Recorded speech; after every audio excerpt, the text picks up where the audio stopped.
W.S. Rendra dalam karyanya Sajak Seonggok Jagung.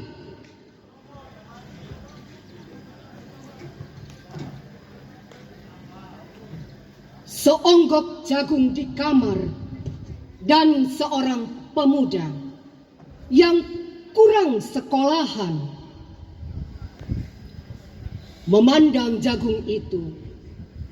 Sang pemuda melihat ladang, ia melihat petani, ia melihat panen, dan suatu hari subuh para wanita dengan gendongan pergi ke pasar. Dan ia juga melihat suatu pagi hari di dekat sumur gadis-gadis bercanda sambil menumbuk jagung menjadi maizena. Sedang di dalam dapur, tungku-tungku menyala, di dalam udara murni tercium bau kue jagung. Seonggok jagung di kamar dan seorang pemuda. Ia siap menggarap jagung. Ia melihat kemungkinan. Otak dan tangan siap bekerja. Tetapi ini seonggok jagung di kamar dan seorang pemuda tamat SLA.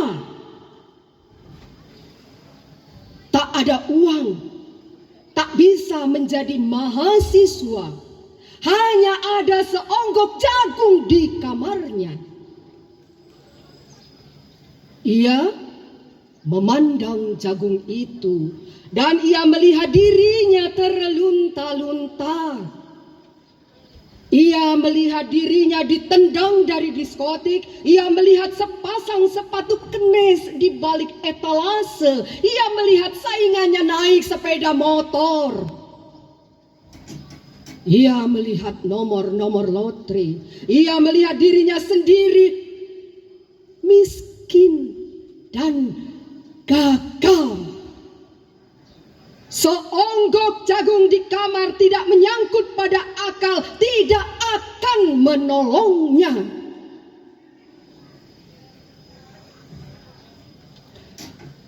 Seonggok jagung di kamar tak akan menolong seorang pemuda yang pandangan hidupnya berasal dari buku dan tidak dari kehidupan.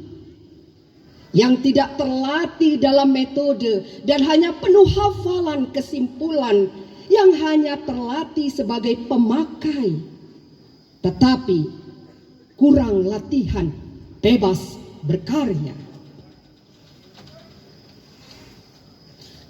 Pendidikan telah memisahkannya dari kehidupan.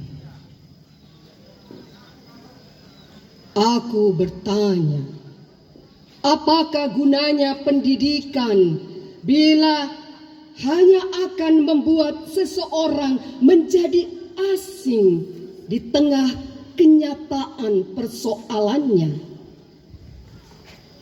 Apakah gunanya pendidikan bila hanya mendorong seseorang menjadi layang-layang di ibu kota, kikuk pulang ke daerahnya? Apakah gunanya seorang belajar filsafat, sastra, teknologi, ilmu kedokteran, atau apa saja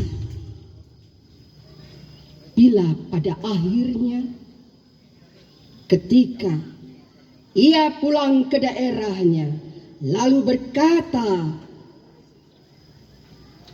di sini aku merasa asing dan sepi. Terima kasih.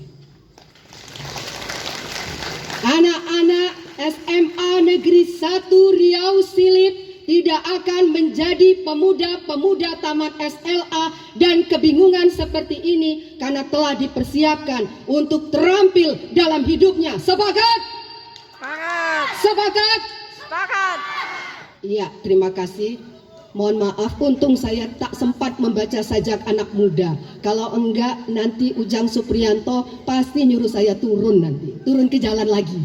Terima kasih. Wassalamualaikum warahmatullahi wabarakatuh. Waalaikumsalam.